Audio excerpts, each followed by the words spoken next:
안녕하세요. 최은영 세무사입니다. 이번 시간에는 제97회차 기출문제 실무편에 대해서 알아보도록 하겠습니다. 실무 시험 문제 해설을 시작하도록 하겠습니다. 저희는 제97회 전산세무 1급 A형이에요. 네, 1번 문제 보기 전에 문제에 주어진 것을 읽어보도록 하겠습니다. 주식회사 홍도산업은 회사 코드 970번이에요. 그래서 저는 지금 그 회사 코드에 97번으로 그 홍도산업으로 들어와 있습니다. 그리고 970번입니다. 들어와 있고 제조 및 도소매업을 영위하는 중소기업이며 당기는 제9기로 회계기간은 2021년 1월 1일부터 말일까지입니다. 그래서 보시면 회계기간이 9기, 법인이고요. 9기 2021년 1월 1일부터 2021년 12월 말까지다 라는 것을 알 수가 있죠. 전산세무 수업용 프로그램을 이용해서 다음 물음에 답하시오. 1번 보시겠습니다. 다음 거래에 대해서 적절한 회계 처리를 하시오. 소가라 1번 볼게요. 3월 14일 제품을 미국 나이스사에서 직수출하였습니다. 자, 회계 처리를 할 건데요. 우리가 회계 처리를 할 때는 일반 전표 또는 메인 매출 전표인데 메인 매출 전표를 클릭해 보시면 우리가 지금 3월 14일에 거래했습니다. 그래서 3월 14일에 입력을 해주시고요. 수출이죠. 그래서 우리가 유형에 보시면 수출 부분을 입력해 주시고요. 네. 그 매출을 보시면 거래처가 나이스사입니다. 그래서 우리가 공급가액을 입력해 줘야 되는데 우리가 공급가액을 입력해 주실 때 보시면 우리가 보시면 총 신고 가격은 4만 달러이고 결제 금액은 43,000달러입니다. 우리가 수출을 할 때는 수출의 과세 표준은 바로 결제 금액이 되겠죠. 43,000달러에다가 환율을 곱합니다. 그래서 둘이 곱하게 되면은 4,945만 원이 되는 것을 알 수가 있죠. 그래서 이 금액을 매일 매출 전표에 입력해 주겠습니다. 그래서 입력을 해 주실 때는 공급 가액에다가 4,945만 원을 계산하고요. 회사 코드는 나이스 회사를 검색하고 그 다음 영세율 구분은 직접 수출 보시면 직접 수출로 계산을 하고요. 그 다음 분계는 제품 매출과 외상 매출금으로 걸어주시면 되겠습니다. 다음 2번 문제 보실게요. 3월 30일 당사는 제품을 제조 공장을 짓기 위해 건물이 있는 토지를 매입하였다. 날짜는 3월 30일입니다. 그리고 토지를 사는데 공급가액 3천만 원에 300만 원 대금을 받고 그 대금은 5일로 지급하기로 하였다라고 하였죠. 우리가 토지는 매입세액 불공제입니다. 그래서 보시면 매입에서 불공제 유형 54번을 눌러주고요. 품목은 토지 구입이라고 써주고요. 공급가액은 3천만 원으로 쓰면 300만 원이 자연스럽게 불공이 되겠죠. 회사 코드는 지금 주식회사 예인물산이기 때문에 예인물산을 검색해주고 체크를 해주고 보면 전자세금 계산서였기 때문에 전자세금 계산서 여부의 1번 열을 표시합니다.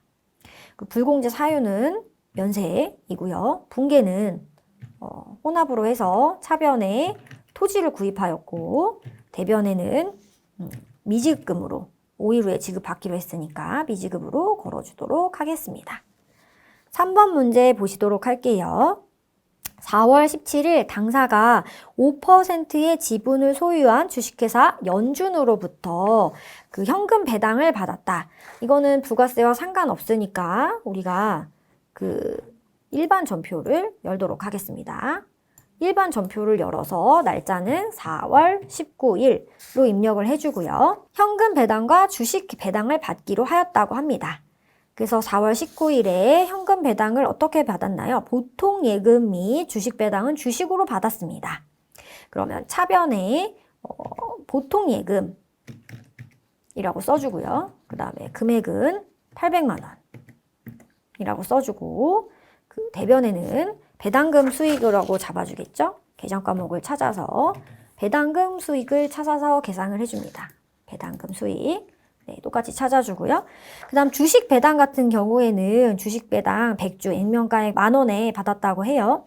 우리가 기업 회계 기준상 회사가 수령한 그 현금 배당 같은 경우는 배당 수익으로 우리가 인식하는데 주식 배당 같은 경우는 배당 수익으로 계상하지 않습니다. 회사가 보유한 주식의 수량만 증가하는 회계 처리를 하므로 회계 처리를 할 것은 없다로 보면 되겠습니다.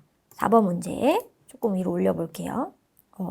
10월 15일 당사는 공급가액 1억 원에 주식회사 전동의 제품을 매출하고 전자세금 계산서를 발급하였으며, 자, 전자세금 계산서로 우리가 일반 전표는 닫아주고요. 메인 매출 전표로 가주겠습니다. 날짜는 12월 15일이 되겠죠. 그래서 보시면은 매출을 일으켰어요. 그리고 전자세금 계산서를 발급하였습니다. 대금의 50%는 보통예금, 나머지는 당자예금으로 입금받았다라고 합시다. 그러면 이거는 우리의 매출이죠. 매출은 왼쪽에 있는 숫자 중에 지금 세금계산서를 발행했으므로 과세 매출이라고 하고요. 네, 매출이라고 써주고 우리가 지금 공급가액을 1억에 발급을 받았습니다. 부가세 1,000만 원이 붙겠고요. 주식회사 전동 회사를 찾습니다. 회사를 찾아서 클릭을 해주고 그 다음 전자세금계산서 붕괴를 했기 때문에 전자세금계산서 여라고 체크를 하고요. 붕괴는 우리가 원래는 외상이라고 해가지고 붕괴를 해야 되는데 반은 보통예금으로 받았고 반은 우리가 그 당자예금으로 받았기 때문에 절반은 보통예금 5,500만 원이라고 계산을 해주고요. 또 절반은 당자예금이라고 받았기 때문에 우리가 당자예금이라고 찾아서 이렇게 계산을 해주면 되겠습니다. 이렇게 해서 1번 문제를 풀어봤고요. 다음 2번 문제로 가보도록 하겠습니다. 부가가치세 문제입니다. 다음 주어진 요구사항에 따라 부가가치세 신고서 및 부속 서류를 작성하시오. 10점짜리 문제죠. 소가로 1번을 보도록 하겠습니다. 다음 자료는 2021년 2기 확정 부가세 신고에 대한 매입 관련 전자세금 계산서 내역이다. 공제받지 못할 매입세액 명세서를 작성하라고 했네요. 단 전표 입력은 생략하고 세금계산서는 작성 일자에 다 발급했다고 합니다. 그래서 우리가 부가가치세 신고에 대한 그 공제받지 못할 매입세액 명세서를 작성하라고 했기 때문에 자 이제 매입매출 전표는 닫아주고요. 우리가 부가가치세로 가서 공제받지 못할 매입세액 명세서를 눌러주면 되겠죠. 그리고 지금 2기 확정이라고 했기 때문에 10월에서 12월이라고 하면 되겠습니다. 자, 첫 번째부터 봅시다. 업무 무관 자산을 관리함으로써 생기는 유지 비용이라고 되어 있네요. 그래서 업무 무관이라고 하는 그 유지 비용이라고 했을 때 이거는 우리가 매입세금 계산서를 받을 수 없는 바로 사업과 직접 관련이 없는 지출 부분이라고 볼 수 있죠. 그래서 얘는 부가가치세 신고서 그 공제받지 못할 매입세 명세서에 작성을 합니다. 바로 2번에다가. 그 다음 두 번째, 구매부서의 프린터 구입 비용을 샀습니다. 그래서 세금계산서 다 받았고요. 공급가액의 부가세 다 받았어요. 이 같은 경우에는 공제 받았잖아요. 얘는 공제를 못 받았지만 얘는 공제를 받았으므로 작성할 필요가 없죠. 그래서 작성을 안 합니다. 세 번째, 업무용 승용차. 배기량이 나와 있어요. 우리가 업무용 승용차는 1000cc 미만을 업무용 승용차라고 하는데 1000cc 미만이 되므로 업무용 승용차 구입 비용과 관련된 거는 공제를 받습니다. 그래서 우리가 여기에는 작성을 하지 않겠네요. 그 다음 11월 14일 거래처에 무상 제공하기 위해서 난방비를 구입했다. 그래서 무상으로 제공했다. 거래처에 무상으로 했다라는 것은 바로 접대비와 관련된 항목이라고 볼 수가 있겠죠. 그래서 얘는 접대비 항목에 기록을 해줄 겁니다. 출퇴근용으로 승합차 12인승의 차량의 수리비용, 우리가 9인승 초과 이상 될 때는 우리가 업무용 승용차로 보기 때문에 얘도 공제를 해줍니다. 그리고 여기다 4번 잘못 썼네요. 여기다가 4번이고 자, 서류 작성하고 그 다음 공장용 토지의 경계 측량을 위한 측량 비용.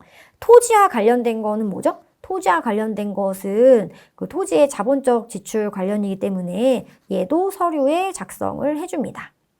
그래서 우리가 서류에 들어갈 그것을 한번 오른쪽 신고서 탭에서 한번 작성을 해보도록 할게요. 네. 우리가 사업과 관련된 필요 없는 비용, 매수 350만 원, 네, 매입세액이 있고요. 아까 접대비와 관련된 거 500만 원이 있었죠. 그리고 우리가 토지의 자본적 지출이 있었죠. 100만 원. 이렇게 작성을 하고 저장을 해줍니다. 네, 이렇게 하면서 1번 문제를 풀어보았습니다. 그 다음 2번 문제를 보도록 하겠습니다. 본 문제에 한하여 당사는 중소기업 음식점업을 영위하는 법인이라고 가정하고 2021년 1기 확정 부가세 신고서에 의제매입 세액 공제 신고서를 작성하시오. 전표 입력은 생략하라고 하네요. 그리고 모든 원재료는 면세 대상이며 모두 음식점업의 식자재로 사용된다고 합니다. 자, 보십시다. 매입 일자를 볼게요. 1기 확정 기간에 4월 5일과 6월 9일에 그 전봉준이라는 어민을 통해서 우리가 그 수산물을 구입을 하였습니다. 우리가 수산물을 구입할 때는 현금으로 지급하고 증빙이 없어요.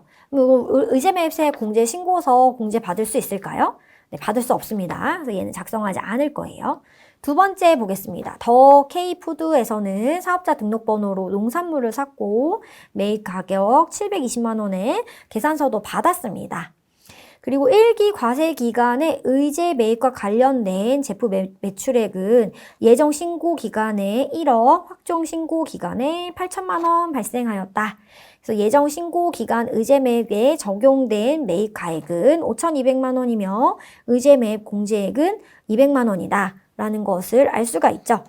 우리가 여기 보면 주식회사 법인입니다. 법인 같은 경우는 의제 매입세 공제 한도가 40%예요. 그리고 의제 매입 공제율이 몇 프로입니까? 보통 음식점은 과세 표준에 따라서 109분의 9, 109분의 8 나눠져 있는데 법인 같은 경우는 106분의 6이 되겠습니다. 여러분께서 이 두 가지 사실을 가지고 부가세 신고서에서 의제 매입 신고서를 한번 클릭해서 우리가 서식을 채워보도록 하겠습니다. 여기서 지금 1기 확정이라고 했으므로 4월에서 6월까지 신고서를 작성하면 되겠죠. 그래서 주 더 K푸드입니다. 그래서 공급자는 주 더 K푸드. 네, 더 K푸드. 그 사업자 등록번호는 12381770811이 되어 있죠.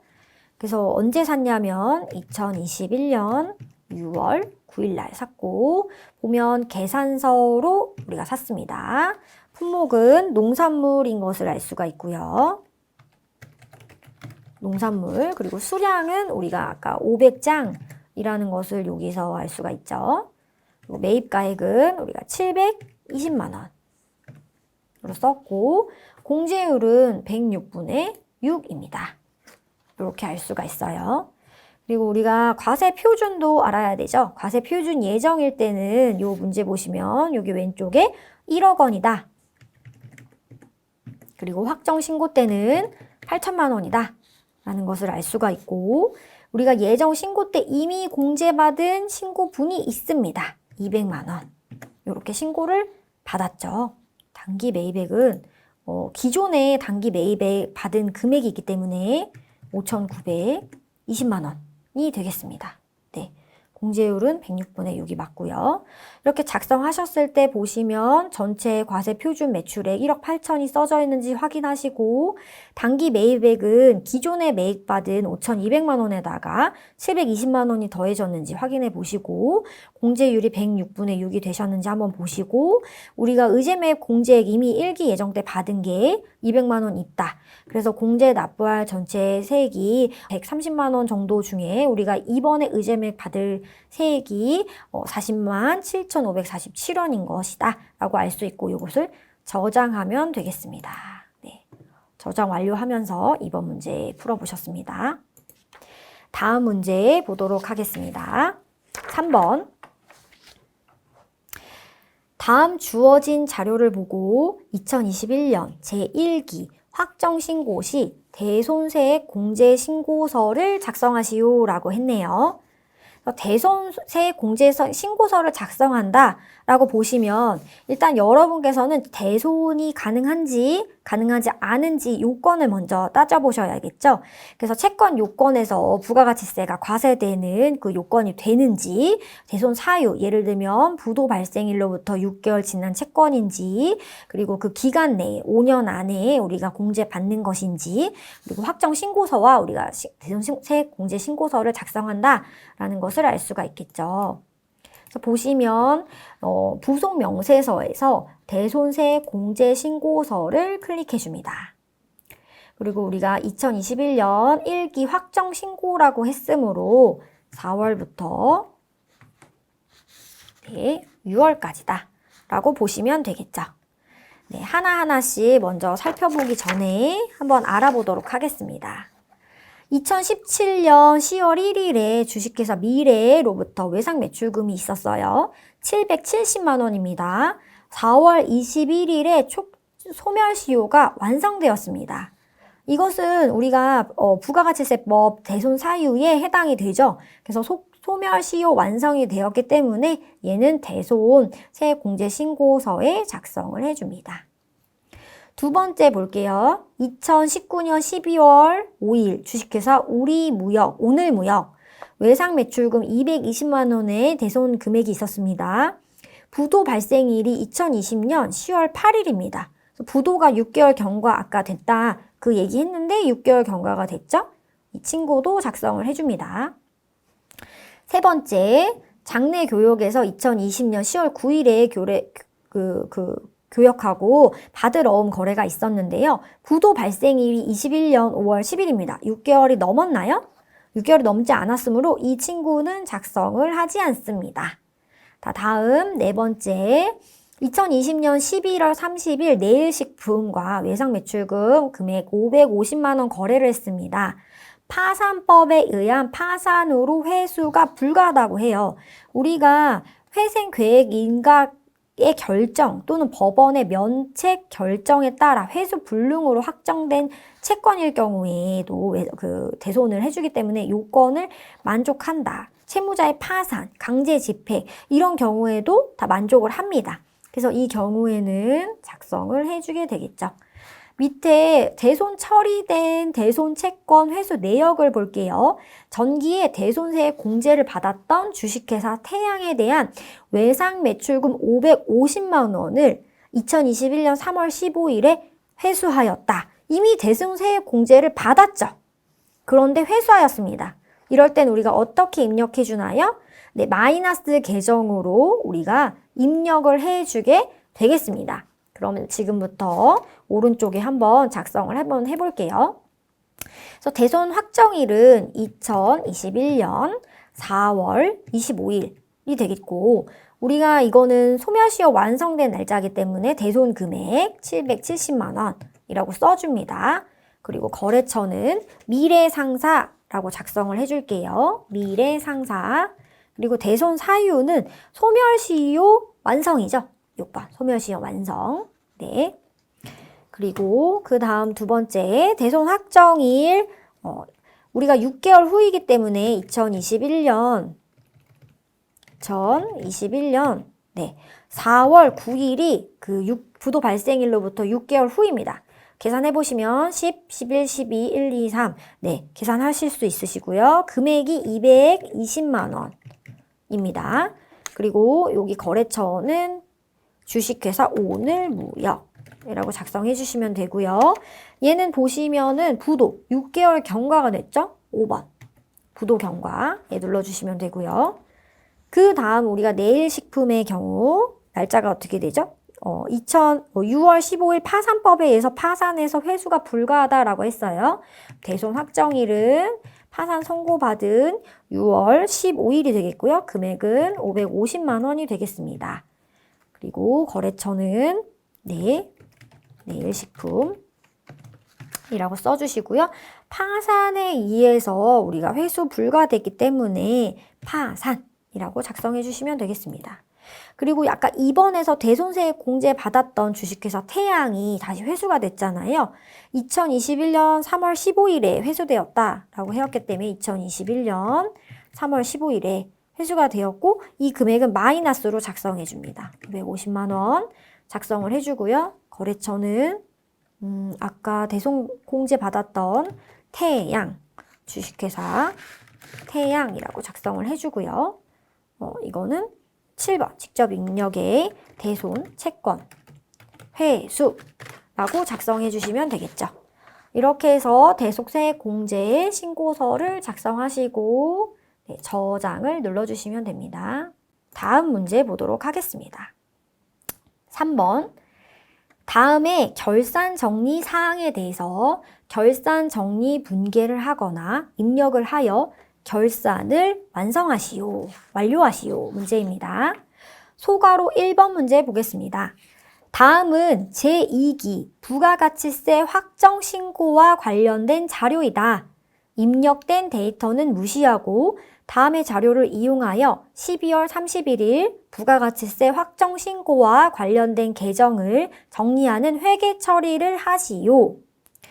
그 내역을 보겠습니다. 우리가 미수금이 있고 지금 부가가치세 대급금이 있고 부가가치세 예수금이 있어요. 부가가치세 대급금은 어디에 들어가 있죠? 자산에 들어가 있어요. 우리가 매입을 한 거고 부가가치세 예수금은 뭔가요? 부채. 그래서 우리가 앞으로 낼 세금이 되는 거겠죠. 그래서 우리가 이걸 12월 31일에 상계 처리를 할 겁니다.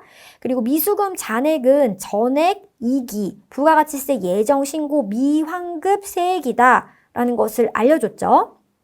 그래서 이 미수금은 우리가 부가가치세 입력을 할 때 같이 상계 처리해줘야 되는 겁니다. 부가가치세 가산세 10만 원이 발생했대요. 그리고 납부할 세액은 미지급 세금으로 계정을 사용한다라고 안내를 줬죠. 우리가 회계관리에서 일반 전표를 들어가서 입력을 합니다. 12월 31일. 일단 우리가 여러분 상계 처리를 한다는 것은 부가세 대급금이 나와 있으면 이건 자산이기 때문에 여러분 대변에 계상을 해주고 부가세 대급금은 자산 계정이죠. 네, 대급금으로 계상을 해주고 금액이 얼마인가요, 지금? 3,230만 원. 네, 이렇게 계상을 해줍니다. 요게 서로 상계되는 분계죠. 그리고 부가세 예수금은 부채에 있어요. 부채를 없애려면 어떻게 해야 됩니까? 차변에 기록을 하면서 부가세 예수금을 입력을 해주고요. 이 금액이 지금 4,560만 원이 되는 겁니다. 만약에 이 금액만 없었다라면 우리가 부가세 납부할 세금이 얼마입니까? 1,330만 원이 우리가 부가세 납부하게 되는 세금이었어요. 근데 우리가 1,330만 원 중에 아직 부가세 예정 신고 미환급 세액 더 돌려받았어야 됐는데 우리가 법인은 확정 신고 때 돌려받잖아요. 그래서 돌려받지 않는 금액 미수금도 떨궈줍니다. 그래서 미수금 120만 원 남아있던 것도 떨궈주죠. 그렇게 되면 우리가 부가세 납부하는 금액에서 120만큼 들기 때문에 요 차액만큼 1,210만 원만큼 부가세를 내게 되는 거예요. 근데 여기에 또 뭐가 있죠? 가산세가 있습니다. 가산세는 뭔가요? 우리가 보통 가산세는 차변에 계상하고 세금과 공가로 입력을 하거나 또는 우리가 이것은 잡손실로 입력을 해줍니다. 찾아서 잡손실로 계상을 할 수도 있고요. 요 가산세가 10만 원 있다고 합니다. 그래서 저교에 얘는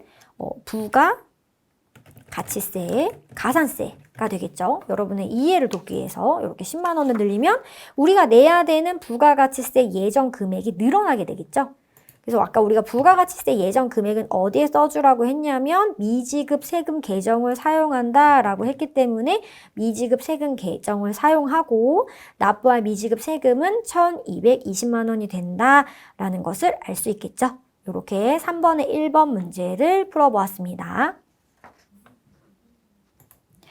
다음 2번 문제 보도록 하겠습니다. 다음의 자료는 화폐성 외화 자산, 장기 대여금 및 외화 부채, 장기 차입금의 내역 및 환율이다. 단, 외화 환산 이익과 외화 환산 손실을 각각 인식하라고 했네요. 그래서 우리는 각각 인식하는 계정으로 한번 써보도록 하겠습니다.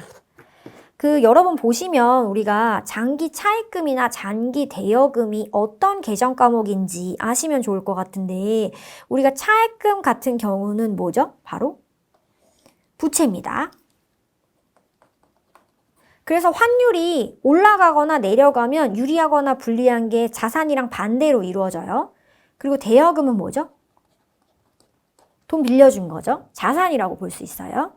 그럼 여러분께서 지금 차입금이 12,000달러가 생겼어요. 내가 돈을 빌렸죠.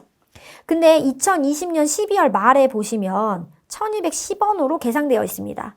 그리고 환율이 어떻게 됐죠? 더 줄어들었죠? 그러면 여러분 어떨까요? 환율이 더 줄었어요. 내가 돈을 빌렸는데. 그럼 내가 갚아야 될 돈이 줄어드는 거죠?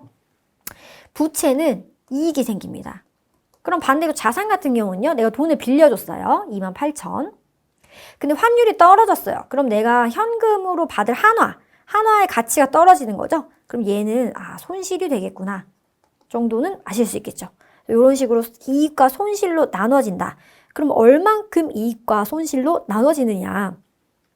우리가 재무제표 상에는 작년 말로 계상이 되어 있고 올해 말에 계상할 거기 때문에 요 차이만큼 계상을 해줍니다. 그래서 장기 차입금 같은 경우는 12,000달러에서 이 차익이 얼마죠? 1,210원에서 1,110원만큼 빼준 것만큼 이익입니다. 이것을 계산해 보시면 요 차이가 100원이죠. 그래서 120원만큼 이익이구나 라는 것을 알 수가 있고요. 자산 같은 경우는 손해라고 했죠. 얼마만큼요? 28,000달러에서 그 차이 금액인 100원만큼 계산하게 되면 280만 원만큼 손해가 되는 겁니다. 그러면 이 상계 처리를 우리는 이제 일반 전표에서 한번 해주도록 할게요. 네, 일반 전표를 한번 다시 열고, 네, 12월 31일자로 가겠습니다. 가서 먼저 부채부터 계상을 할게요. 부채는 이익이죠. 여러분 이익은 대변에 기록을 해줍니다. 그래서 우리가 계정 과목을 찾아야죠. 외화, 환산, 이익. 금액 계산했죠? 얼마라고요? 120만 원. 그리고 상대 계정 과목은 어떻게 처리를 해주냐면 우리가 이익이 났는데 장기 차입금, 네, 부투, 네, 장기 차입금을 장기 차입금 계정을 쓰고 만약 거래처가 있다면 주식회사 와플이라고 계정을 해주고 요 금액만큼 우리가 외화 환산 이익이 있구나 라는 것을 12월 말에 계상을 해주고요. 반대 분계로 이번에는 외화 환산 손해죠. 손해일 경우 차변으로 계상을 해줍니다. 그리고 똑같이 외화 환산 손실이 있어요. 손실이 얼만큼 있냐면 280만 원만큼 있습니다. 그리고 상대 계정은 대변으로 우리가 대여금, 장기 대여금으로 돈을 빌려줬죠. 그리고 거래처는 주식회사, 세무가 되겠습니다. 280만 원만큼 그 장기 대여금에서 손실이 있다라고 여러분이 입력을 해주면 되겠습니다. 다음 문제 보시도록 할게요. 3번 문제입니다. 회사는 연령 분석법으로 매출 채권에 대하여 대손을 추정하고 대손 삼각비를 계상하고 있다. 기존 입력된 데이터는 무시하고 다음의 자료를 이용하여 대손 충당금을 설정하고 장부에 반영하시오 라고 했네요. 자, 1번 보면 매출 채권 잔액과 대손 설정률이 나와 있어요. 그리고 2번에 전기말 대손 충당금 잔액이 나와 있고 회사는 보충법에 따라 대손 충당금을 설정하고 있다라고 했네요. 보시면 우리는 이제 매출 채권에 대한 대손율하고 삼각비에 대한 그 내용을 아셔야 돼요. 그러면 한번 이 부분도 한번 연구를 해봅시다. 우리가 외상 매출금이 30일 이내인 것은 5%로 설정을 했다고 해요. 그러면 이 금액에다가 또 1,000만 원일 때는 10%로 설정을 했다고 합니다. 그리고 200만 원, 그 90일 초과되는 거는 15%로 설정을 했다고 해요. 그러면 이 금액을 다 한번 계산을 해봐야겠죠? 그럼 한번 계산을 해보겠습니다. 첫 번째, 외상 매출금. 내가 하나씩 계산을 해야겠죠? 500만 원에 5%. 그 다음 1000만 원에 10%. 그 다음 200만 원에 15%예요. 얘를 다 계산한 다음에 우리가 보면 이번에 대손 정기말 대손 충당금 잔액이 나와 있고 미수금이 나와 있는데 정기말 잔액은 우리가 바로 송금산입 할 거니까 빼줍니다. 요것을 계산하게 되면 어떻게 되냐면요. 55만 원이 나옵니다. 그래서 외상 그 매출금은 55만 원 설정하면 되겠구나. 자, 두 번째, 이번에는 미수금에 대해서 한번 볼게요. 미수금 같은 경우는 단기말 채권 잔액이 300만 원 되는 게 10% 있고, 그래서 합계가 300이에요. 이걸 계산해주면 30만 원이 되겠죠? 근데 우리가 그 전에 잔액도 30만 원 이미 있었어요. 그럼 이미 있네? 그러면 기말에 보충해줄 돈이 있나요? 아예 없습니다. 그래서 얘는 더 이상 설정할 것이 없고, 세 번째, 이번엔 받을 어음을 한번 볼게요. 받을 어음은 100만 원. 여기 보면 100만 원이 있고 15%예요. 설정이 15%. 그리고 작년에 아예 그 설정이 없었죠? 그럼 이미 설정되어 있는 게 없는 상태에서 계산을 하면 15만 원. 15만 원만큼 추가로 설정을 해야 되는 것이죠. 보시면 다 합하면 우리가 설정을 전부 다 합하면 70만 원 정도 설정을 해야 됩니다. 근데 우리가 감가상각 하듯이 대손 상각비도 상각은 전체 금액으로 하지만 설정은 각 채권마다 해줘야 되는 거잖아요. 그럼 전표 입력에서는 우리가 차변에 대손 상각비 판관비로 넣고요. 얼마? 70만 원 넣고 대변에 우리가 외상 매출금에 대한 그 대손 충당금을 설정하는 거기 때문에 외상 매출금에 대한 대손 충당금을 설정해 주고요. 금액은 55만 원. 그리고 이 대변에 또 대손 충당금으로 한번 설정을 해볼게요. 이렇게 표를 보시면 제가 109라고 넣었는데 외상 매출금에 대한 대손 충당금이고 미수금에 대한 거는 없었어요. 빵! 그 다음에 받을 어음에 대한 대손 충당금은 111 계정을 써줘야겠죠? 15만 원. 이라고 우리가 이렇게 계정을 일반전표 12월 말에 입력을 해주시면 되겠습니다. 여기까지 3번 문제를 풀어보았고요. 그 다음 4번 문제를 한번 보도록 하겠습니다. 단기초 재무상태표에 성급 비용이 2,625만 원, 그리고 대형산업과 2020년 10월 1일에 계약한 2년치 창고 임차료에 대한 건이라고 해요. 단기 결산 시 회계 처리를 하시오.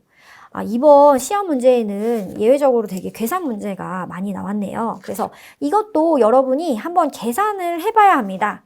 성급 비용이 2,625만 원을 이미 냈어요. 언제 냈냐면 2020년 10월 1일에 냈습니다. 그리고 2년을 계약했다고 해요. 그러면 우리가 기간을 쪼개서 한번 생각해 볼 수 있습니다. 2020년에는 우리가 10월부터 12월까지 3개월이 있을 수 있죠. 그리고 2021년에는 12개월이 다 있어요.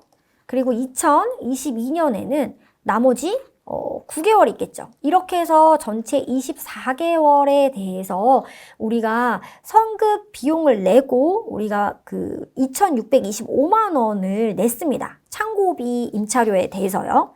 그렇다면 우리가 수익비용 대응 원칙에 의해서 이걸 한 번에 비용 처리를 하지 않죠. 2020년에는 요거에 대한 3개월치만 우리가 아마 비용 처리를 했을 겁니다. 그리고 나서 나머지 금액에 대해서는 그 해가 되면 비용 처리를 하겠죠. 그럼 우리가 첫 번째 구해야 될 건 뭐냐? 바로 한 달치 창고 임차료에 대해서 알아야 됩니다. 그러면 2,625만 원을 24개월로 나눠보겠습니다. 나누면 24개월이 아니라 21개월로 나눠야 돼요. 왜냐하면 성급 비용을 2,600만 원을 계상했다고 했기 때문에 요 3개월치는 비용 처리를 하고 나머지 12월부터 9월까지 21개월에 대한 거는 바로 성급 비용으로 자산으로 계상이 되어 있거든요. 그래서 2,625만 원을 21개월로 나누면 한 달치 보험료가 나옵니다. 계산을 해보시면 1,250만 원 이렇게 나와요. 그럼 우리가 2020년에 비용 처리를 여기에 3개월치만큼 했겠구나 라는 것을 알 수가 있죠.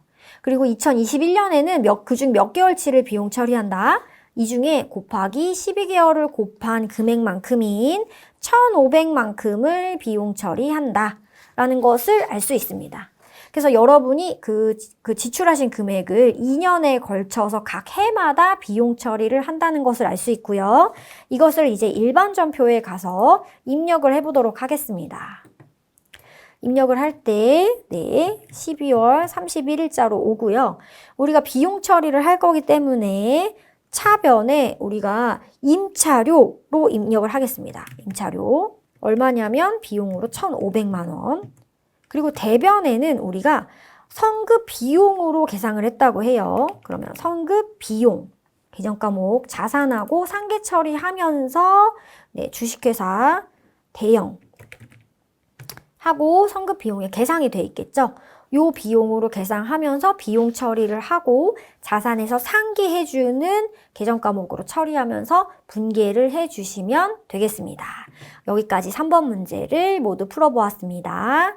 네, 다음 4번 문제 풀어보도록 하겠습니다. 원천징수와 관련된 다음 물음에 답하시오.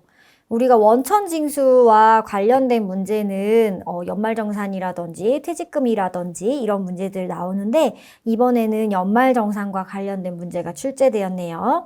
소괄호 1번, 다음은 2021년 8월 12일에 입사한 마세욱, 사원 코드 311번이죠. 그래서 사원 등록 가셔서 마세육 311번이 등록되어 있는지 확인했고요. 그래서 사원 등록과 관련된 메뉴이다. 사원 등록 메뉴에 부양가족 탭, 여기 보면 부양가족 탭이 있죠.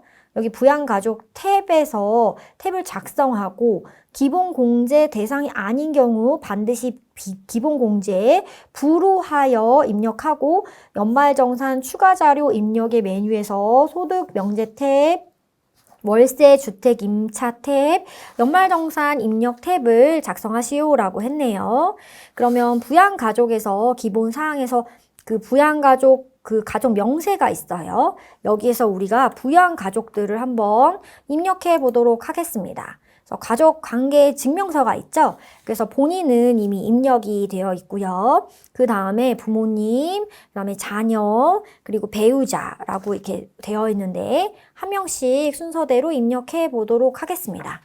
그래서 연말정산 관계에 F2를 누르면 그 소득자의 직계가족, 부모이기 때문에 맛이 똑같죠. 그래서 직계가족 1번이라고 입력을 하고 여기에 마동탁 이라고 입력을 하고 내국인 주민등록번호 53041610331660 60세 이상이고 그 기본 공제할 때 우리가 사망을 하는데 사망이 되어 있지만 우리가 여기 밑에 보시면 부친인 마동탁은 2021년 2월 28일에 사망하였기 때문에 21년 연말정산 할 때는 부양가족에 들어갑니다.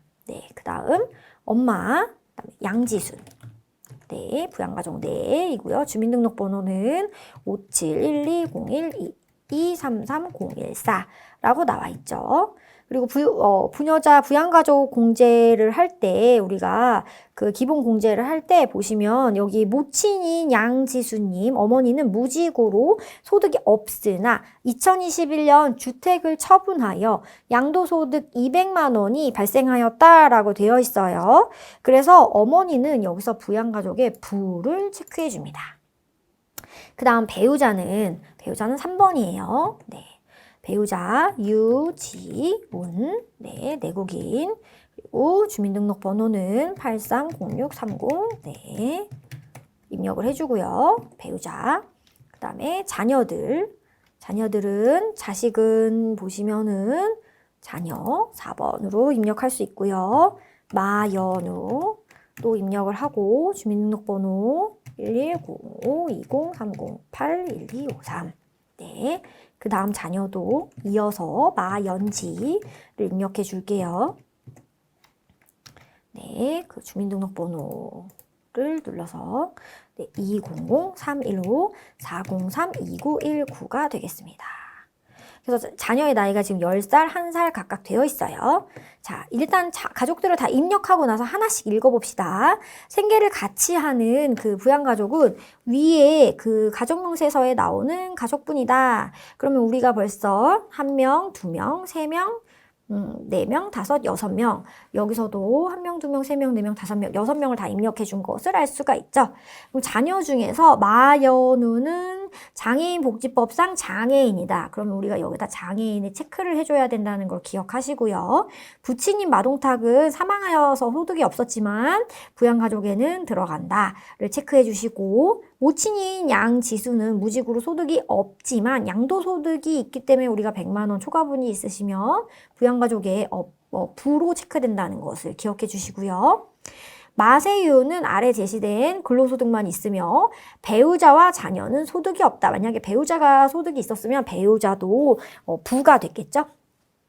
이렇게 해서 그 기본 가족 사항들을 알려줬고, 우리가 다 잘 입력했고, 여기에 장애인 공제만 그 장애인 복지법에 장애인이다 라는 것만 체크를 해줬으면 되겠다. 이렇게 해서 우리가 기본 부양 가족들 다 한번 입력해 봄으로써 1번 부양 가족 명세에 대한 답변은 다 완료했다라고 보시면 되겠습니다.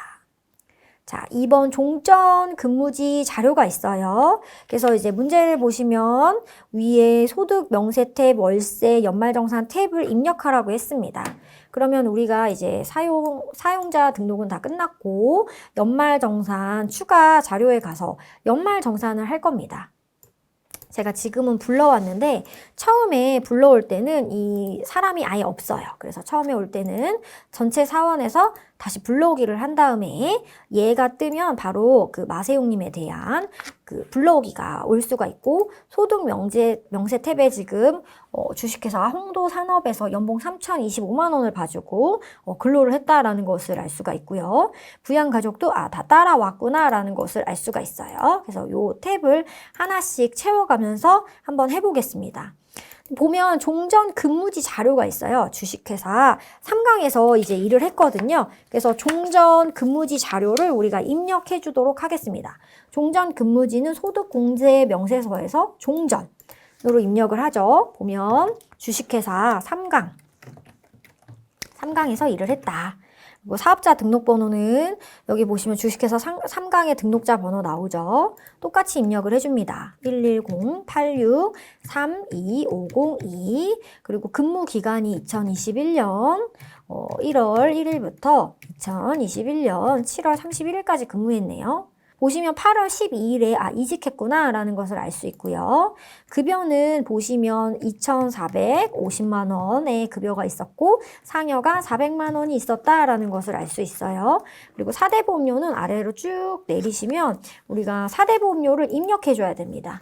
보시면 연금이 먼저 나왔기 때문에 연금을 보시고 연금이 지금 128만 2,500원을 납부를 했고요. 건강보험료 보시면 103만 4,550원 네, 입력을 해주시고 장기요양보험료에 11만 9,180원을 순서대로 입력을 해주시고 고용보험까지 입력을 하면서 우리가 4대 보험 입력을 다 맞출 수 있겠죠. 보시면 결정세액에 기납부가 150이 있고 차가감이 마이너스 92만 9천 원 정도 있고 결정세액이 60만 3,300원인데 여기에 보시면 우리는 결정세액만 넣어줍니다. 그래서 결정세액 60만 3,300원을 넣어주시고 지방세 6만 330원을 넣어주면 된다. 이렇게 해서 우리가 소득 명세 탭까지 다 채웠다라는 것을 알 수 있죠. 하나씩 내려가면서 하나씩 한번 채워보도록 하겠습니다. 세 번째 자료는 국세청 연말정산 간소화 서비스 자료입니다. 그래서 우리가 입력할 때도 국세청 연말정산 간소화 서비스 탭에서 입력을 해야 되는 것을 알 수가 있죠. 보시면 보장성 보험에 그 30만 원이 있고 장애인이 100만 원이 있어요. 근데 아까 마연우 자녀분이 그 장애인인 것을 알 수가 있었죠. 그래서 우리가 원래 보험료 한도는 100만 원인데 장애인일 경우에는 100만 원이 더 추가가 된다. 그래서 부양가족 탭에 가셔서 우리가 보험료 일반 마세육 본인의 경우에는 그 일반 보험성 보장료가 네 여기 보시면 30만 원이다 라는 것을 입력해 주시면 되고요. 확인. 그리고 아까 자녀분으로 가가지고 그 자녀분 마연우가 장애인이었죠. 그래서 네 장애인에다가 장애인 전용 보험료에다가 네 국세청에 장애인 전용에다가 100만 원을 입력해 주시면 이렇게 보험료에 대한 입력도 다 할 수 있다라는 걸 알 수 있죠. 내려봅시다. 그 마연우에 대한 의료비가 있어요. 그래서 우리가 마연우 의료비에다가 보시면 국세청장명에 성명은 그 마연우 네 보시면은 내국인 네 주민등록번호 아까 나와 있는 거 네, 이렇게 쭉 누르시면 아까 마연우가 11052030812553 네. 여기 보시면은 본인 해당 본인 여부 아니고 그 밖에 공제자죠. 금액이 2040-000이다. 이것을 확인할 수 있겠습니다. 그래서 보험료에 일반에 들어가 있죠. 근데 그 일반이 아니고 여기 보시면 장애인 전액 장애인으로 입력을 하셔야 되거든요. 그래서 네 보시면 2번 장애인에 입력을 하시는 것을 네, 기억해 주시고 여기 보시면 네 장애인에 들어가 있는지 그래서 한도 없이 적용을 받으셔야 되는지 이걸 한번 확인해 주시면 좋겠습니다. 그 다음 2021년 그 교육비 내역을 보면 마연우에게 교육비가 30만 원 있는 것을 알 수가 있습니다. 그래서 이 연말정산 추가 탭을 조금 늘려보시면요. 여기에 그 마연우에 대한 교육비가 있어서 초등학교 교육비를 30만 원 입력해 주시면 되겠습니다. 그래서 보시면 초등학교이기 때문에 네, 2번으로 이렇게 입력하시면 되고요. 네. 사실은 장애인 특수에도 넣을 수가 있지만 여기 한도에 넘어가지 않는 것 같아서 네, 여기에다가 일단 입력을 하고 보이는 네, 탭만큼 이렇게 입력을 하도록 하겠습니다. 다음 내역을 보도록 할게요. 네 번째 자료, 월세 자료입니다. 그래서 다음은 무주택자인 마세육과 그 가족이 거주하는 아파트의 월세 계약서 일부입니다. 주민등록상 주소지와 임대차 계약서 상의 주소지가 동일합니다. 그래서 임대차 계약서대로 월세는 지급하였기 때문에 그 월세 세액 공제를 받을 수가 있죠. 연봉도 그 월세 세액 공제되는 한도를 지키고 있고요. 월세 세액공제 계산서는 여기 보시면 추가 탭에서 월세 주택 임차에서 입력할 수 있습니다. 그래서 임대인을 보면 나 주인이 임대를 하고 있다. 그래서 나 주인으로 입력을 하고요. 주민등록번호 49470404 네, 2133112 네, 이렇게 입력을 하고요. 네, 유형은 지금 보면 계약서에 그 부동산의 표시 아파트 주거용으로 되어 있네요. 그래서 여기 하단에 보시면 5번에 아파트인 것을 알 수 있고 주택 면적 82 그리고 임대차 주소지는요. 보면 서울 강남구 도산대로 120 네, 1501-503이 되겠죠. 임차 개시일도 써줍니다. 임차 개시일은 2020년 네, 6월 1일부터 종료일에 보시면 이 부동산 계약서에 2022년 5월 31일까지 24개월로 한다라고 되어 있기 때문에 24개월 그 써주시고요. 월세가 지금 매달 100만 원입니다. 2021년에는 12달을 다 냈겠죠? 월세액은 1,200만 원이 되겠습니다. 요 탭을 조금 늘려보시면은 연간 공제 대상이 750만 원이고 세액 공제가 75만 원이다 라는 것을 알 수가 있겠죠. 이렇게 해서 월세 세액 공제 명세서도 작성을 해보았습니다. 여기까지 이제 작성을 하고 나서 우리가 하나씩 검수해 보는 겁니다. 이제 1번으로 다시 올라가서요. 네, 주어진 자료를 가지고 제가 다 한 번씩 입력을 해봤고, 자, 하나씩 살펴봅시다. 사원 등록 메뉴에서 부양가족 탭을 작성하시오라고 했고요. 사원 등록 가서 부양가족 탭 작성했죠. 그 다음, 연말정산 추가 자료 메뉴에서 소득 공제 탭을 작성을 했나요? 자, 보시면 소득 명세, 소득 공제, 네, 공제 탭을 다 작성했고요. 월세, 주택, 임차 탭도 작성을 했고요.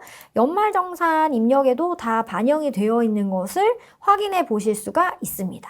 이렇게 해서 우리가 입력할 수 있는 입력 탭을 다 입력하였다라는 것을 알 수가 있겠죠. 이렇게 해서 4-1번 문제를 풀어보았습니다. 다음 4-2번 문제에 대해서 풀어보도록 하겠습니다. 다음은 이자 및 배당 소득에 대한 원천징수 자료이다.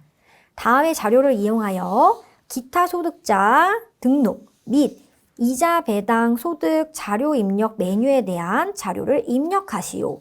이 문제는 조금 쉬운 편이죠. 그래서 그냥 아신다면 입력하시고 그냥 저장하시면 되기 때문에 그냥 쭉 입력하시면 되겠습니다. 1번 소득 지급 내역에 대해서 자료가 나와 있죠. 그렇다면 우리가 이자 배당에 대한 탭으로 가서 이자 배당 기타 소득자, 이자 배당 소득자료 입력이 있는데요. 여기에 가서 우리가 기타 소득자에다가 기타 소득, 이자 배당 소득에 대한 사람들을 다 등록을 합니다. 그래서 코드 지금 그 자료에서 준 것처럼 101 코드로 입력을 하고요. 상호는 주식회사 더 K가 되겠네요.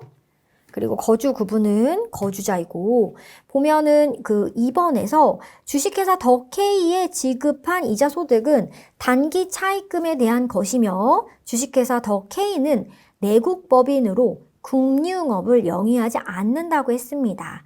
금융업을 영위하지 않기 때문에 우리가 여기서 보면 비영업대금 이익이라고 은행이 아닌 우리가 서로 거래를 주고받을 때 이자 소득 25% 하는 것으로 소득 구분을 구분해 줍니다. 내국인 여부는 내국인이 되겠죠. 그리고 주민등록번호는 우리가 법인이기 때문에 작성하지 않고요. 개인 법인 구분에서는 법인으로 작성을 하며 사업자 번호를 눌러줍니다. 네, 여기까지 입력해주면 더 K에 대한 기타 소득자 입력이 끝났고요. 그 다음 거래처 코드 102 이번에는 개인이죠. 이름이 연예인입니다. 연예인으로 작성하고요. 이 사람도 거주자입니다. 그리고 소득 구분은 이번에는 이 사람은 배당 소득입니다. 그래서 우리가 배당이라고 검색하면 우리가 내국법인의 주주로 있어서 2020년 이익배당금 처분에 의해서 배당금을 현금으로 2021년 4월 30일에 지급을 받았죠. 그래서 내국법인에 대해서 배당을 받았다라고 보시면 되고요. 내국인입니다. 주민등록번호는 나와 있는 정보대로 작성을 해주시면 되겠죠. 소득자 구분에서는 내국인이기 때문에 내국인 주민번호로 입력을 했고요. 실명입니다. 그리고 개인이고요. 법인이 아니어서 사업자 등록번호는 없고요. 요 정도 정보를 써주면서 우리가 저장을 하고 마감을 하겠습니다. 그랬을 때 우리가 이번에는 이자 배당 소득 입력 탭에 가가지고요. 각각의 날짜를 입력해줘야겠죠? 4월 15일에 주식회사 더 K가 소득 금액을 받았습니다. 거래처 코드 F2를 누르면 우리가 저장한 더 K가 나오겠죠? 그래서 우리가 지급일자는 4월 15일이고요. 얼마를 받았냐면 우리가 금융상품명에서는 이런 개인적인 정보는 입력하지 않아도 된다고 하였으니까 우리가 입력받은 금액에 대해서 입력을 하도록 하겠습니다. 그래서 우리가 금액은 1,200만 원, 그리고 우리가 비영업대금 이자 수익은 25%가 되는 것을 알 수가 있어요. 이렇게 해서 입력을 하고 저장을 하면 되겠습니다. 그 다음 두 번째, 연예인 같은 경우는 4월 30일에 배당 소득으로 지급을 받았습니다. 4월 30일로 입력을 바꿔주고 코드에서는 연예인으로 가져오면 되겠고요. 그 다음 연예인 같은 경우에는 우리가 과세 구분에 위 소득에 해당하지 않는 과세 소득이라고 작성을 하면 되겠습니다. 배당이라고 조회를 하면은 그 위소득에 해당하지 않는 배당소득이라고 기록을 해주시고요. 변동 자료는 처음 제출하는 자료고요. 여기 보면 그 금액 같은 경우에는 1,500만 원 우리가 배당을 받았습니다. 세율은 14%가 되겠죠. 그래서 우리가 각각 어떻게 입력을 했는지 다 확인하기 위해서는 4월에 대한 날짜로 하면 더 K에 대해서 1,200만 원 우리가 이자소득 받았다라는 것을 알 수가 있고, 연예인에 대해서 1,500만 원 4월 30일에 배당소득으로 받았다라는 것을 확인하면서 여러분께서 입력을 하시고 그 입력이 맞았는지 한 번씩 연습하는 습관도 기르실 수 있겠습니다. 여기까지 4번 문제에 대한 설명을 마치도록 하겠습니다. 다음은 5번 문제에 대한 설명입니다. 주식회사 선유물산 회사 코드가 971번입니다. 그래서 우리는 홍도산업의 회사 코드를 한번 변경해 주도록 할게요. 그래서 회사 코드를 변경해서 선유물산으로 바꿔주도록 하겠습니다. 그래서 주식회사 선유물산은 금속을 생산하고 제조, 도소매업을 영위하는 중소기업이며 당해 사업연도는 제11기입니다. 그래서 보시면 사업연도 제11기인 걸 확인하실 수 있고요. 사업연도 기간은 2021년 1월 1일부터 2021년 12월 31일까지다 라는 것을 알 수가 있겠죠. 법인 세무조정 메뉴를 이용하여 재무회계 기장 자료와 제시된 보충 자료에 의하여 당해 사업연도에 세무조정을 하시오라고 되어 있네요. 회사 선택 시 유의하세요. 제가 지금 회사 코드를 바꿨죠? 작성 대상 서식이요. 와, 건설 자금 이자 조정 명세서, 대손 충당금 및 대손금 조정 명세서, 법인세, 과세 표준 및 세액 조정 명세 조정 계산서와 최저한세 조정 명세서, 수입 배당금 명세서, 임대 보증금 등의 간주 입금 조정 명세서입니다. 올해는 이 5문제가 유난히 다른 해보다는 난이도 있게 출제된 것 같아요. 그래서 저와 5-1번부터 5번까지 하나하나 한번 살펴보도록 하겠습니다. 먼저 1번 문제 보시겠습니다. 1번. 조금 내려볼게요. 다음 자료는 단기에 도원 제2공장 신축을 위하여 신축 자금을 교동은행에서 차입하였다. 건설자금 이자 조정 명세서를 작성하고 관련 세무 조정을 하시오. 원 단위 미만은 절사한다고 하였네요. 우리가 건설자금 이자 조정 명세서를 계산하는 건데요. 건설 자금 이자 조정 명세서를 계산할 때는 여러분이 얼마를 차입했고 거기서 얼마큼의 이자 소득이 있었고 그만큼의 건설 자금 이자 부분을 계산을 하셔야 돼요. 그래서 보시면 교동은행에서 차입 기간은 21년 7월 1일부터 22년 10월 31일까지고 연이자 3.5%를 냈고 차입금이 10억 원입니다. 그리고 공장 신축을 위한 특정 차입금이에요. 다행히 일반 차입금이 아닙니다. 그래서 당해 공사 일수는 153일이며 차입 일수는 131일에 해당한다고 합니다. 차입 금액 중 그 1억 원을 차입금으로부터 일시 투자해서 5%의 투자세액이 발생하였다. 이 부분 기억해 주세요. 이따가 우리가 사용할 거니까. 그리고 신축 관련 공사로 2021년 8월 1일부터 2022년 9월 31일까지 공사했고 준공 예정은 2020년 9월 30일이다. 그래서 우리가 차입금 관련 이자 비용은 1,700만 원이고 일시 수익이 250만 원 손익계산서에 계상되었다고 합니다. 그럼 이제 하나씩 한번 살펴보도록 하겠습니다. 우리가 법인 조정으로 가서요.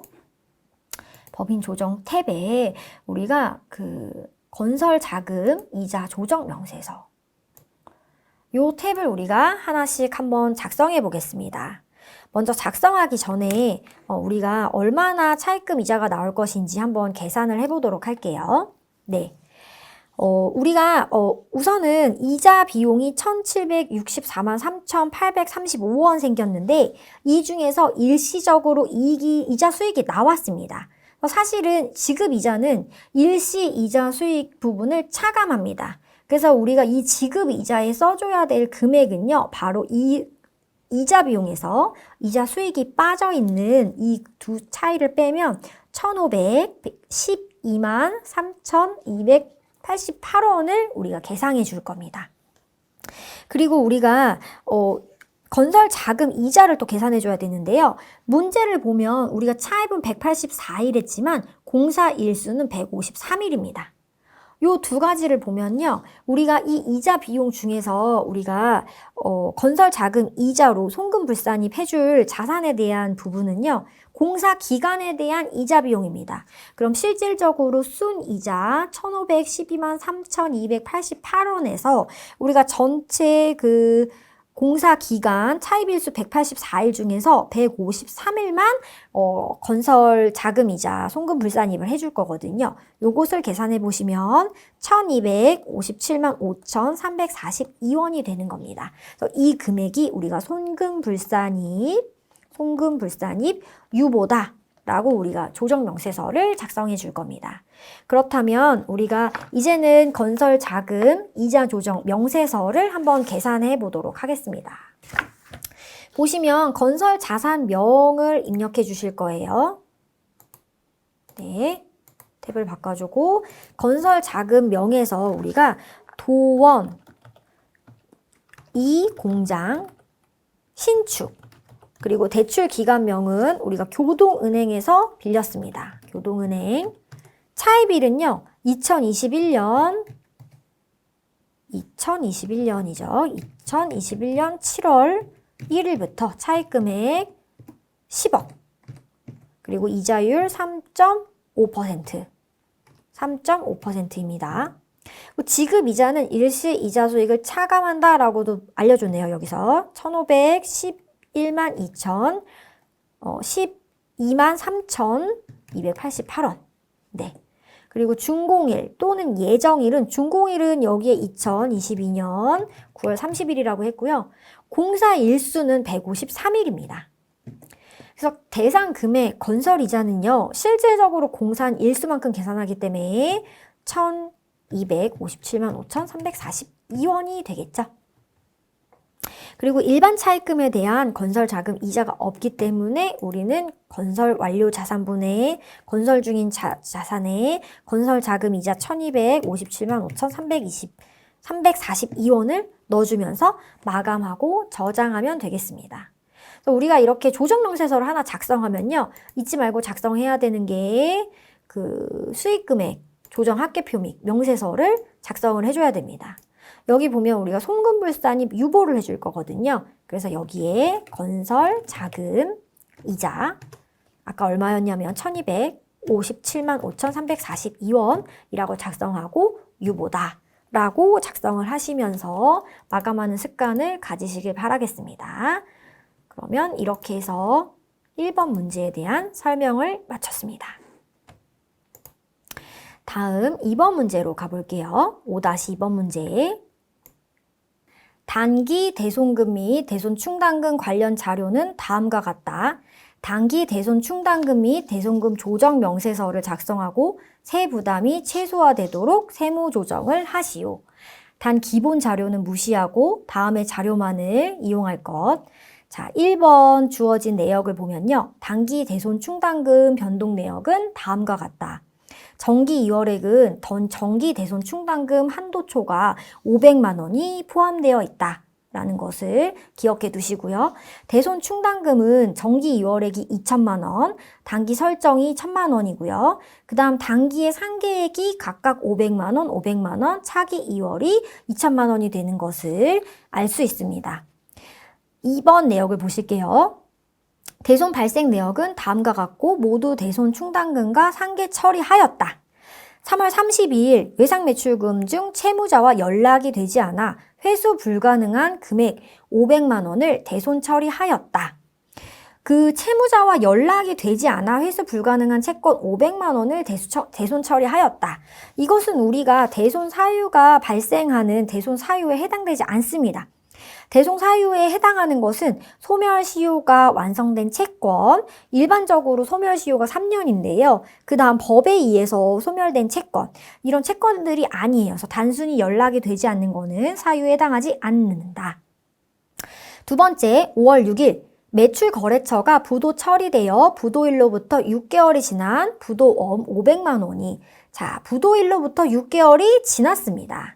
네, 부도금 500만 원이 대손 처리하였다. 이것은 대손 사유를 만족하죠. 여기서 하나 더 여러분께서 기억하실 것이 있습니다. 우리가 1,000원을 남겨놔요. 왜냐하면은 이 1,000원을 가지고 그 추후에 소멸 시효 완성으로 인해서 대손 요건이 충족되면 그 송금 산입을 하기 때문에 우리가 여기다가 1,000원을 남겨놓습니다. 그래서 1,000원만큼은 송금 불산입 한다라는 것을 기억해 주십시오. 단기 대손 충당금 설정 대상 채권 내역은 다음과 같다. 요 금액의 일정 부분을 조정한 후에 우리가 대손 실적률을 2%로 가정하는데 우리가 기본 대손 실적률은 1%입니다. 근데 회사가 2%로 계상한다고 했으므로 요 금액의 일정 부분에 우리가 조정을 한 후 나중에 2%를 곱해줘서 우리가 대손 상각비 조정을 할 겁니다. 그러면 우리가 대손 충당금 및 대손 충당금 명세서를 통해서 하나씩 작성해 보도록 하겠습니다. 우선 대손금 조정을 한번 해보도록 하겠습니다. 일자가 3월 30일입니다. 날짜가 3월 30일. 계정 과목은요, 외상 매출금. 네, 외상 매출금이고 매출 채권이었죠. 그리고 대손 사유는 우리가 기타로 입력해 줍니다. 그래서 기타. 그래서 금액은 아까 보시면 2-1번 힌트에서 500만 원이었다. 그리고 회사는 500만 원과 상계했지만 우리는 이 금액 500만 원을 전부 부인할 겁니다. 다음 날짜 5월 6일 날 부도와 관련된 계정 과목이죠. 그리고 매출 채권이 맞습니다. 보시면 5번에 부도 6개월 경과되었고요. 금액은 똑같이 500만 원이었습니다. 그래서 우리가 시인해 줄 거죠. 499만 9천 원만큼 시인해 줄 거고 1,000원만큼 부인해 줄 겁니다. 왜냐면 남겨야 되니까요. 그리고 나서 다음 탭을 볼게요. 채권 잔액을 보시면 우리가 3번 힌트에서 외상 매출금이 있었죠. 외상 매출금이 2억 5천만큼 있었습니다. 그리고 그 다음은 두 번째 바드러움에서 우리가 2억만큼 있었습니다. 네, 이렇게 하고 우리가 단기에서 1,000원만큼 네, 부인했죠. 그럼 지금 채권 잔액이 4억 5,500만 1,000원이 되는 것을 알 수가 있습니다. 원래는 우리가 기본율로 보통 계산하지만 이 회사는 대손 실적률 2%로 계상을 한다고 해요.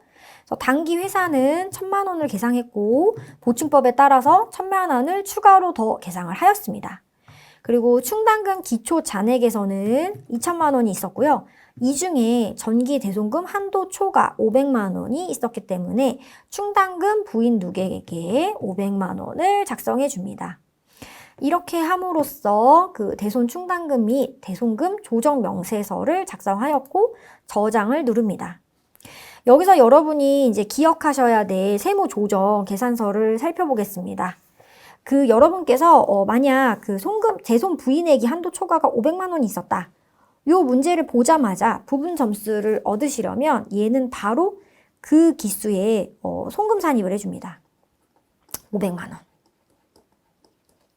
유보 감소로 우리가 입력을 해줍니다.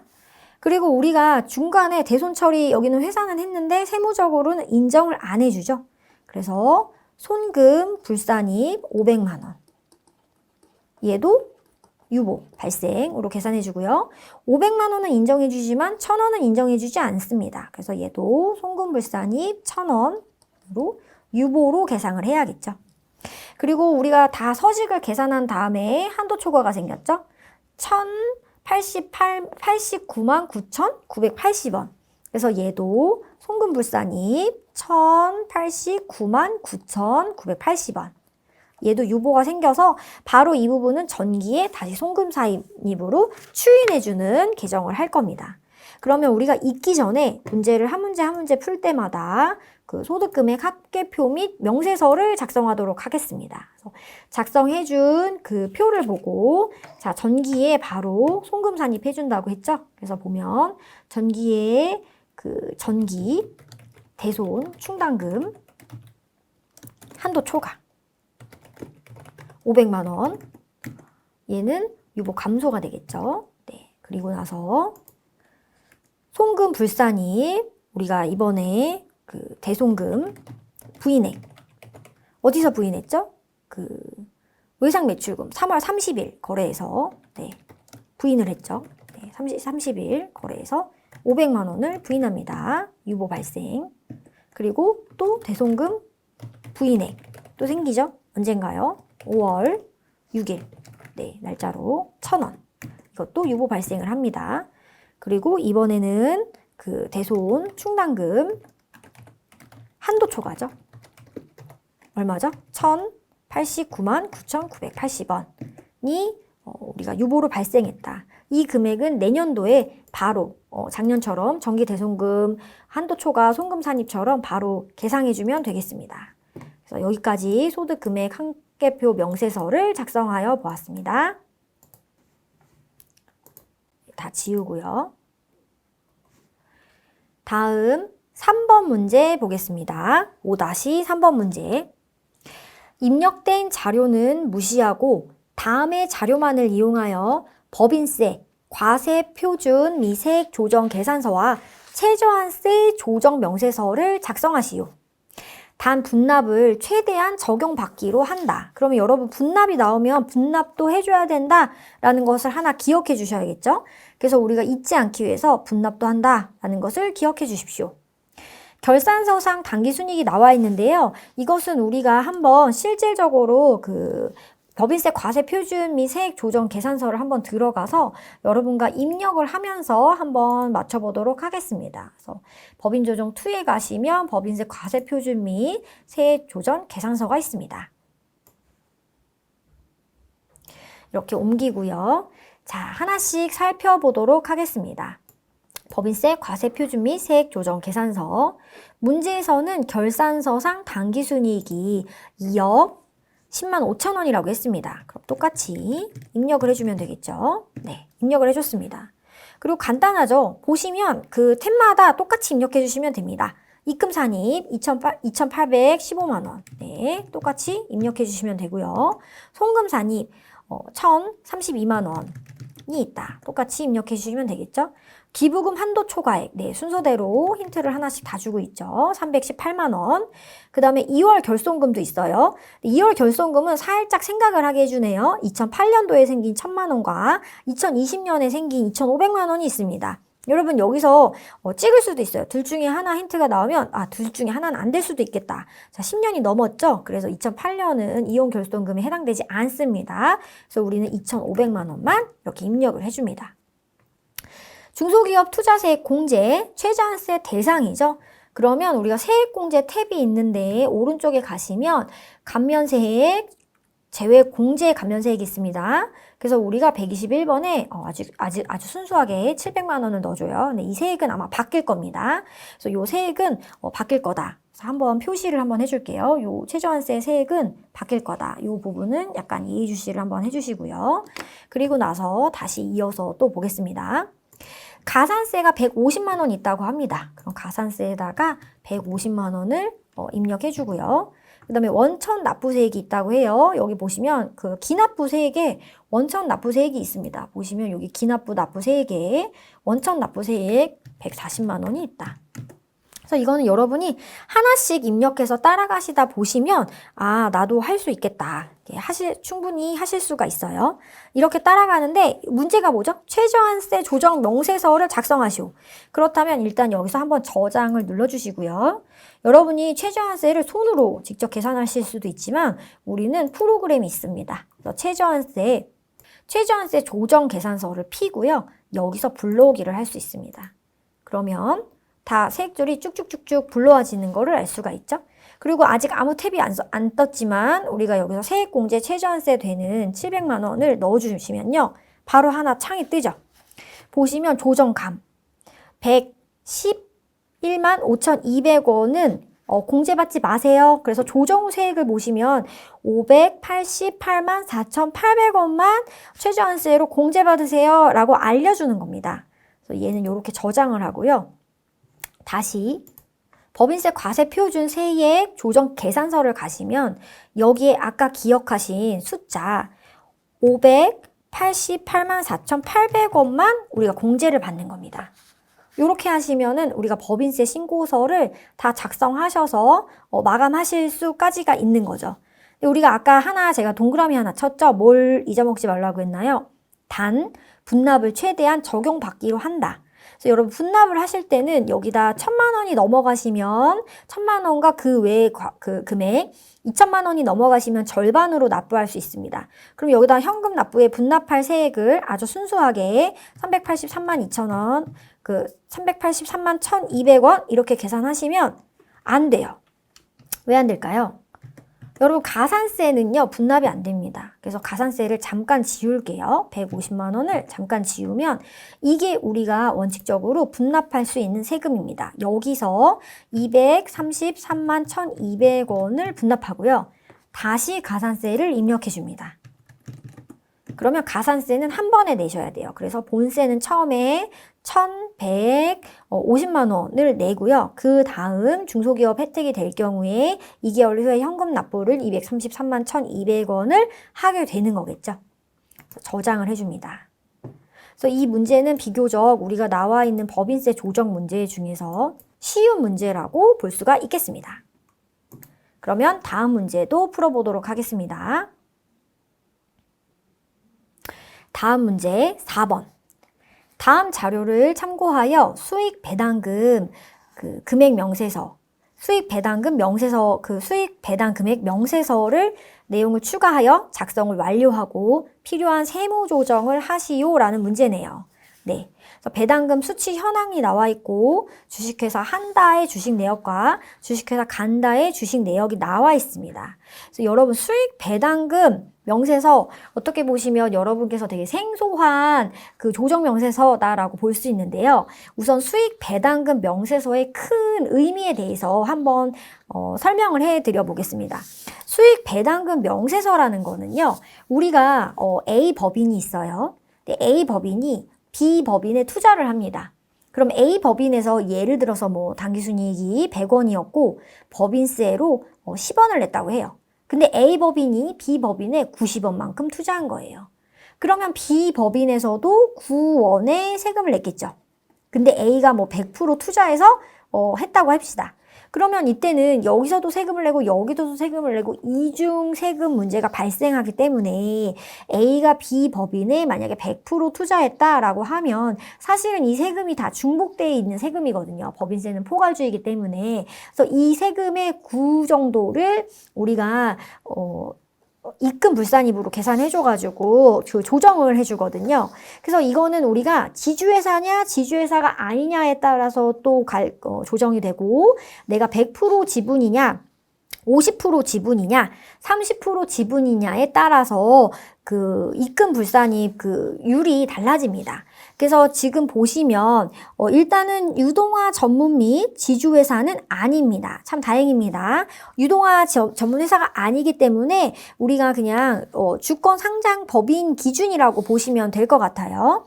그리고 당사는 지급 이자가 없고 입금 불산입 배제 금액이 없다라는 거는 우리가 입금 불산입을 수익 배당금 명세서에서 계산을 할 때는 원래는 우리가 수익 배당금에서 뭘 빼주냐면 차입금을 빼줍니다. 차입금을 빼주고 각 3년도 종료 BS상 자산 총수에서 입금 불산입 대상 주식의 텍스상 장부가인 적수를 빼주고요. 요 금액에서 입금 불산입률을 해주는 겁니다. 각각 퍼센트대로. 근데 우리가 차입금도 없고 뭐도 없기 때문에 다 없고 우리는 수익 배당금에 대한 부분만 계산하면 되기 때문에 우리가 문제는 어려워 보이지만 그냥 조정 자체는 심플하다라고 보시면 되겠습니다. 그러면 요 기본적인 개념을 바탕으로 문제를 한번 살펴보도록 하겠습니다. 보시면 주식회사 한다의 주식 내역인데요. 당사가 100% 지분을 가지고 있습니다. 그래서 여러분께서 아셔야 될 거는 지분율이 100%면 우리가 송금 입금 불산입률도 100%다라는 걸 기억해 주시면 되고요. 그 다음 주식회사 간다의 내역을 한번 보면 지분율이 0.5%입니다. 그래서 50% 이하일 때는 우리가 입금 불산입률을 계산해 주실 때 30%이다. 라고 보시면 되겠습니다. 그래서 이 부분을 기억해 주시면요. 문제를 아주 쉽게 푸실 수가 있습니다.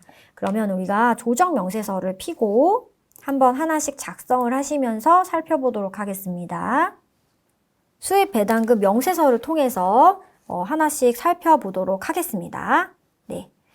우리가 지주회사 또는 출자법인은 주식회사 선유물산이고요. 그 다음 자회사 또는 배당금 지급법인 환항에서 우리가 하나씩 작성하면 되겠습니다. 먼저 주식회사 한 달을 보겠습니다. 한 달을 보시면 우리가 기타 법인이죠, 얘는. 그리고 사업자 등록번호에 한다의 사업자 등록번호를 적어줍니다. 1번에 보시면 한다의 사업자 번호가 106-85-32321로 되어 있죠. 그리고 소재지는 서울시 영등포구 국제금융로 8번 길이고요. 네, 대표자는 김서울입니다. 발행 주식 총수는요. 보시면 2번에 한다의 당사 보유 주식 내역 발행 주식 총수가 나오죠. 6만 주고요. 지분율은 100%입니다. 다음 주식회사 간다를 작성해 보도록 하겠습니다. 얘는 비고에 보시면 3번 그 힌트에 비고에 주권 상장 법인이라고 되어 있어요. 그래서 주권 상장 법인이라고 써주시고 1번 힌트에서 사업자 등록번호 108-8600-273 이라고 되어 있고 주소를 작성해 주시면 되겠죠. 네, 그리고 대표자는 똑같이 이인천이라고 써주시면 되고 발행 주식 총수는 100만 주가 되고 얘는 지분율이 0.5%입니다. 이렇게 작성을 해주시고요. 그 자회사 또는 배당금 지급 법인명에서 주식회사 한다의 경우에는 배당금이 지금 보시면 그 문제에서 500만 원 받았다. 1번 힌트에서 500만 원 받았다라는 것을 알 수가 있죠. 500만 원 적어주시고 입금 불산임률이 얘는 100%입니다. 그래서 기타 법인에 네, 100% 다 가지고 있죠. 100%라고 적어주시고 네. 네, 다 작성하시면 이 탭의 끝부분에 입금 불산입이 500만 원 됐는지 확인해 보실 수 있겠죠. 그 다음 주식회사 간다의 경우에는 우리가 배당금을 1번에서 얼마를 받았냐면 75만 원을 받은 것을 알 수가 있습니다. 75만 원 받았고요. 얘는 주권 상장 법인입니다.